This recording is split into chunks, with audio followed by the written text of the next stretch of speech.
Je dis à nos concitoyens, si dans votre village, qui a plus de 1000 personnes, vous n'avez pas d'électricité, écrivez-moi. Écrivez, dites, Monsieur le Président de la République, mon village est à tel endroit, nous n'avons pas d'électricité, nous n'avons pas d'eau potable, et je vous promets que je vais régler ce problème. De l'eau potable pour tous, un objectif gouvernemental qui vise un taux de couverture de 100% de la population d'ici 2030. Dans le cadre de ce programme Eau pour tous, 1,5 million de familles seront bénéficiaires d'un branchement en eau potable. À ce stade, plus de 300 000 personnes ont déjà reçu leur compteur subventionné. Je suis Madame Kwaku Paulette.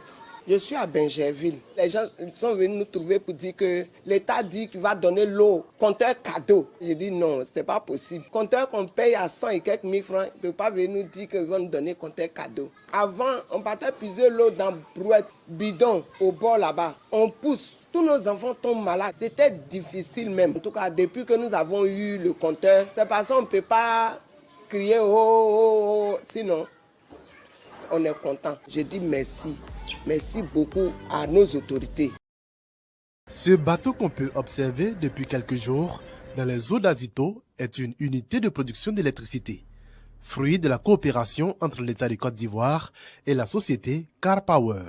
Cette unité, qualifiée de centrale de réserve, est appelée à renforcer la capacité de production nationale en énergie et faire face à la forte demande en électricité. À ce jour, c'est un peu plus de 80% des zones rurales qui jouissent d'un accès facile à l'électricité. Entre 2011 et 2020, 3078 localités rurales ont été électrifiées, 1090 en 2 ans, entre 2020 et 2022. Nous sommes très contents parce que on vivait dans l'obscurité.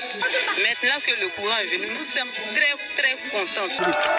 Avant l'arrivée du président Ouattara, on était à 8 villages électrifiés sur 25. Nous sommes à 24 villages électrifiés sur 25. Et le dernier village est en cours d'électrification. Les travaux sont presque achevés. Alassane Draman Ouattara, il m'a fait la promesse qu'il allait me faire sortir des ténèbres. Aujourd'hui, c'est effectif. Ce que je voudrais, moi, c'est qu'à un point donné, surtout en 2025, nous ayons la satisfaction de voir que 100% des localités en Côte d'Ivoire sont électrifiées. Il faut dire que l'accès des populations à l'électricité est une priorité pour l'État de Côte d'Ivoire. Et l'État de Côte d'Ivoire, pour pouvoir atteindre ces objectifs-là, a mis en place 3 grands programmes. Le programme national d'électrification rurale, qui est le PRONER, le programme national d'extension de réseau, le PRONEX, et le programme électricité pour tous, qui est le PEPT. Même un jour, je me demandais, est-ce que le courant là peut venir ici? Et puis nous les femmes, on va essayer d'évoluer. Donc, Dieu merci, un jour on est là, et puis on est venu. Donc c'est ça, j'ai construit mon magasin. En tout cas, je presse, je m'en sors bien avec mes enfants, avec mon mari, toute la famille. J'ai un champ de cacao et depuis on a eu le courant, j'ai eu l'idée de créer la poissonnerie. On dit merci aux donateurs pour que vraiment ici à Diakwamekro, nous arrivions à faire certaines choses pour le développement du village.